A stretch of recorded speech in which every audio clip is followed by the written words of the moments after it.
एक पर्सन जिसकी income salary से हो रही है, वो पर्सन चैट जीपीटी से पूछ के अपना आईटीआर 1 फाइल कर लेता है और सोचता है कि मैंने 500 या 1000 रुपए बचा लिए। लेकिन जब इनकम टैक्स डिपार्टमेंट की तरफ से उस आईटीआर के रिगार्डिंग कुछ नोटिस आता है, तब फिर वो दौड़कर भागता है या तो टैक्स कंसल्टेंट के पास में या फिर किसी चार्टर्ड अकाउंटेंट के पास में।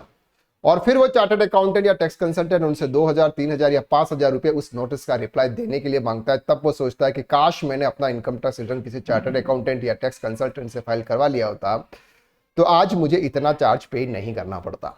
अगर आप भी एक एम्प्लॉय हैं और आप आईटीआर 1 फाइल कर रहे हैं और आईटीआर 1 के साथ साथ में अगर आपकी इनकम सैलरी से हो रही है और साथ में अगर आपने शेयर मार्केट में इन्वेस्ट किया हुआ है या फिर आपने म्यूचुअल फंड में इन्वेस्ट किया हुआ है, वहां से अगर आपकी कोई भी इनकम हो रही है, तो ऐसे केसेस में आपको कौन सा इनकम टैक्स रिटर्न फाइल करना है?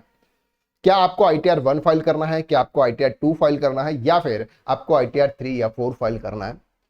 आज के इस लेक्चर्स में हम डिटेल में समझते हैं और ये लेक्चर आपके लिए बहुत इंपॉर्टेंट है अगर आप एक सैलरीड इंप्लॉई और आप खुद आपका इनकम टैक्स रिटर्न फाइल करना चाहते हो या फिर आप आपके किसी भी क्लाइंट का इनकम टैक्स रिटर्न फाइल करना चाहते हो। क्योंकि आज की तारीख में हर कोई इन्वेस्ट करना चाहता है, अपना पैसा सेव करके इंप्रूव करना चाहता है, यानी कि उसकी वैल्यू को बढ़ाना चाहता है। तो ऐसे केसेस में उस इनकम पर कौन सा इनकम टैक्स रिटर्न फाइल करें, चलिए देखते हैं। सबसे पहले हम समझते हैं कि अगर आपकी इनकम सैलरी से हो रही है, अगर आपकी इनकम सैलरी यानी कि एक इंप्लॉय है, साथ में आपकी इनकम कहां से हो रही है सर? सैलरी से हो रही है। या फिर अगर आपने कोई हाउस प्रॉपर्टी रेंट पर दी थी जहां से आपको रेंटल इनकम हो रही है, या फिर अगर आपको कोई अदर सोर्सेज है यानी कि इंटरेस्ट की इनकम है, या फिर कोई पेंशन है, या फिर टीडीएस रिफंड का इंटरेस्ट आया है, कुछ भी है, अगर इस टाइप की कोई भी इनकम है तो आप आईटीआर 1 फाइल करेंगे और आईटीआर 1 के अंदर कोई भी इश्यूज नहीं आएगा। Normal income tax return file करना है जहां पर आपको फॉर्म 16 से या 26 एएस एआईएस से डेटा आपका ऑटो पॉपुलेटेड आपके इनकम टैक्स रिटर्न के अंदर हो जाता है। लेकिन बात आती है कि अगर उस पर्सन ने कोई शेयर परचेस किए थे या फिर कोई म्यूचुअल फंड परचेस किया था और म्यूचुअल फंड को बाद में फाइनेंशियल ईयर 25-26 में उसने सेल्स कर दिया, या फिर कोई capital gain, other capital gain हुआ, कोई उसने लैंड सेल की या कोई भी प्रॉपर्टी सेल की, ऐसे केसेस में उसको कौन सा इनकम टैक्स रिटर्न फाइल करना है? तो सबसे पहले हम बात करते हैं कि अगर कोई शेयर परचेस किया था, इक्विटी शेयर परचेस किया था जहां पर उसने एसटीटी पे किया था, या फिर उसने म्यूचुअल फंड परचेस किया था और शेयर या म्यूचुअल फंड उसने लॉन्ग टर्म कैपिटल गेन के थ्रू रखा था, यानी कि इसे लॉन्ग टर्म एसेट 12 महीने के ज्यादा होल्ड किया था और ज्यादा महीने से होल्ड करने के बाद उसने क्या कर दिया सर? सेल्स कर दिया। और सेल्स करने के बाद उसको कौन सा कैपिटल गेन हुआ? लॉन्ग टर्म कैपिटल गेन हुआ। लॉन्ग टर्म कैपिटल गेन अगर आपका 1,25,000 रुपए तक है तो आपको उसके ऊपर कोई भी टैक्स पे करने की नीड नहीं होती है, यानी कि ये इनकम आपकी एग्जेम्प्टेड इनकम मानी जाती है। हालांकि ये आपकी ग्रॉस टोटल इनकम में ऐड होगी, लेकिन उस पर टैक्स का कैलकुलेशन नहीं होगा। और इसको इस बार फाइनेंशियल ईयर 25-26 के अंदर आपको आईटीआर 1 के अंदर शो करने का मौका आपको मिल रहा है, यानी कि इस बार आईटीआर 1 के अंदर ये चेंजेस आया है कि long term capital gain on share अगर आपका 112A के थ्रू अगर है तो आप आईटीआर 1 के अंदर शो कर सकते हैं। लेकिन अगर ये वैल्यू 1,26,000 रुपीज हो जाती है अगर सालाना, तो फिर आपको आईटीआर 2 की तरफ मूव करना पड़ेगा, यानी कि आपको आईटीआर 2 फाइल करना पड़ेगा। आप आईटीआर 1 फाइल नहीं कर पाएंगे।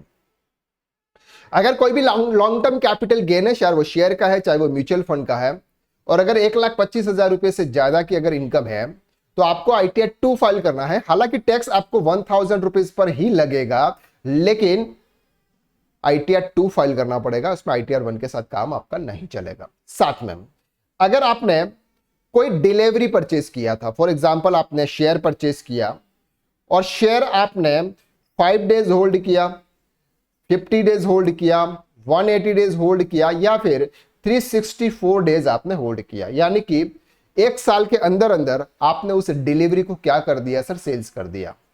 डिलीवरी को अगर आपने सेल्स कर दिया और वहां से अगर आपको कोई भी प्रॉफिट हुआ या फिर कोई लॉस हुआ और उस लॉस को आप नेक्स्ट ईयर कैरी फॉरवर्ड करना चाहते हो कि अगर आपके नेक्स्ट ईयर अगर आपका कोई भी प्रॉफिट होगा तो इस लॉस के सामने सेट ऑफ हो जाएगा, तो इसके लिए आपको फाइल करना होगा सर आईटीआर 2।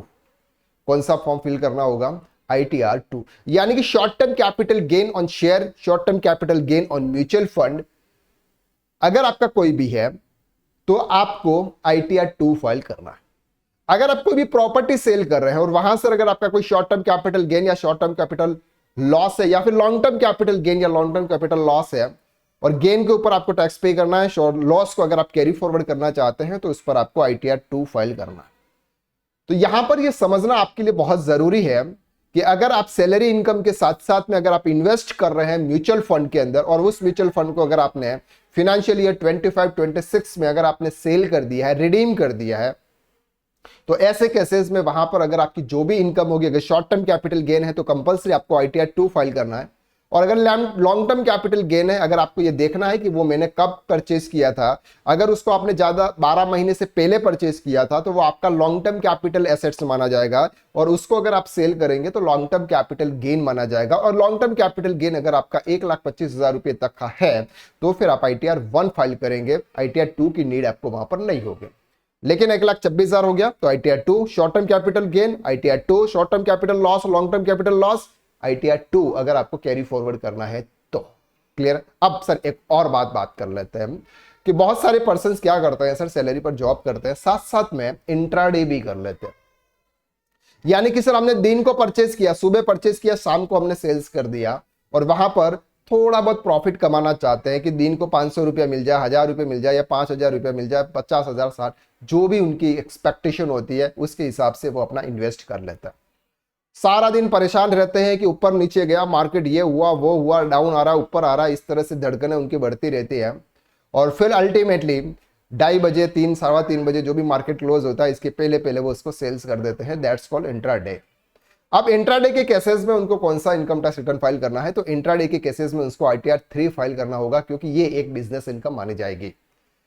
तो सैलरी इनकम के साथ में अगर वो इंट्राडे कर रहे हैं, शेयर मार्केट के अंदर इन्वेस्ट कर रहे हैं, पर डे के हिसाब से अगर वो ट्रांजैक्शन कर रहे हैं और ब्रोकरेज पे कर रहे हैं, या व्हाटएवर जो भी उनका सिनेरियो है, तो उनके लिए अब उनको ITR 3 फाइल करना होगा। उनका ना तो ITR 1 से काम चलेगा, ना ITR 2 के साथ काम चलेगा, उसको इसके लिए उनको ITR 3, क्योंकि ये इंट्राडे एक बिजनेस माना जाता है और बिजनेस के लिए ITR 3 फाइल होता है।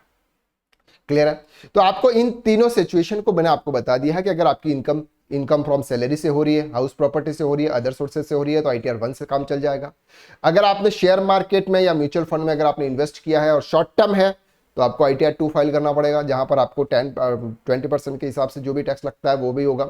साथ में अगर लॉन्ग टर्म है और 1,25,000 तक है तो आपको ITR 1 के साथ काम चल जाएगा, और 1,25,000 से ज्यादा है तो आपको ITR 2 फाइल करना पड़ेगा। और साथ में अगर आपने इंट्राडे किया है तो आपको ITR 3 फाइल करना पड़ेगा। ये बहुत जरूरी है। बहुत सारे पर्सन सर ये सोचते हैं कि ITR 2 या ITR 1 हम खुद ही फाइल कर लें, हमें किसी और की जरूरत ना पड़े, क्योंकि चैट जीपीटी आजकल आ गया और चैट जीपीटी का यूज हर कोई कर रहा है। लेकिन जरूरी नहीं है कि चैट जीपीटी आपको सही आंसर दे, क्योंकि एक प्रोफेशनल जिसने बहुत सारी पढ़ाई करी है और उसको प्रॉपर तरीके से टैक्सेशन का नॉलेज है, उससे आप कंपीट नहीं कर सकते, उससे कंपेरिजन आप नहीं कर सकते। अगर आप एक सैलरी इंप्लॉय है, आप जितना आप काम करते हैं आपकी फील्ड के अंदर, उतने नॉलेज तक ही अगर आप रहे तो बेस्ट है।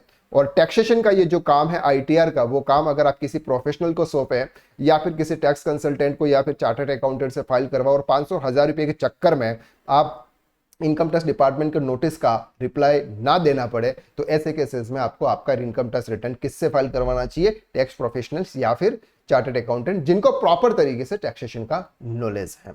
आई होप कि इस वीडियो के माध्यम से आपको ये क्लियर हो गया कि ITR 1, ITR 2 और ITR 3 शेयर मार्केट के केसेस में या फिर म्यूचुअल फंड के केसेस में आपको कौन सा फॉर्म फाइल करना है। अगर ये वीडियो आपको अच्छा लगा तो वीडियो को आप लाइक जरूर कीजिएगा, और चैनल पर नए हैं तो चैनल को आप सब्सक्राइब कर लीजिएगा। और साथ में अगर आपको इस रिलेटेड कुछ भी डाउट है तो आप प्लीज कमेंट करके आप जरूर बताइएगा। अगर आप अकाउंटिंग एंड टैक्सेशन फील्ड में काम कर रहे हैं, ऑलरेडी अकाउंटिंग फील्ड के अंदर है, और आप अपना प्रमोशन पाना चाहते हैं, आप अपनी सैलरी को हाइक करना चाहते हैं, और आगे फर्दर एक नई पोजीशन पर आप जाना चाहते हैं, और इसके लिए आपके पास में नॉलेज कम है, तो हम आपको प्रोवाइड करते हैं प्रॉपर बेटर नॉलेज, जहां पर आपको बेसिक से लेकर एडवांस लेवल तक का नॉलेज मिलेगा, जिसको हम बोलते हैं टैक्स कंसल्टेंट कोर्स, जहां पर आपको 9th मॉड्यूल का कॉम्बो कोर्स मिलता है।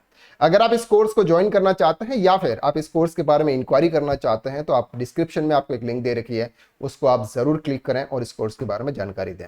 साथ में फाइनेंशियल ईयर 25-26 या फिर इनकम टैक्स एक्ट, यानी कि जो इनकम टैक्स के रिटर्न्स हैं, दोनों कोर्सेज हमारे पास में अवेलेबल है, बैलेंस शीट फाइनलाइजेशन के और इनकम टैक्स के, ओनली फॉर 599 रुपीज में, यानी कि 600 रुपीज में आपको दोनों कोर्सेज मिल रहे हैं, जहां पर आपको ITR 1 से लेकर ITR 7 और बैलेंस शीट में सोल प्रोप्राइटरशिप, पार्टनरशिप, कंपनी और ट्रस्ट, इन चारों की बैलेंस शीट अकाउंटिंग स्टैंडर्ड के हिसाब से आप किस तरह से फाइनल करते हैं, यह प्रॉपर तरीके से हमने इसमें कवर किया हुआ है।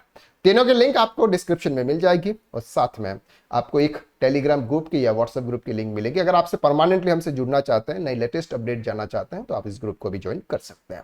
तो आज के लिए बस इतना, नेक्स्ट क्लासेस में हम फिर मुलाकात करते हैं। तब तक के लिए thank you so much, have a nice day. हंसते रहिए, मुस्कुराते रहिए और KSR एकेडमी के यूट्यूब चैनल को परमानेंटली देखते रहिए। जय हिंद, जय भारत।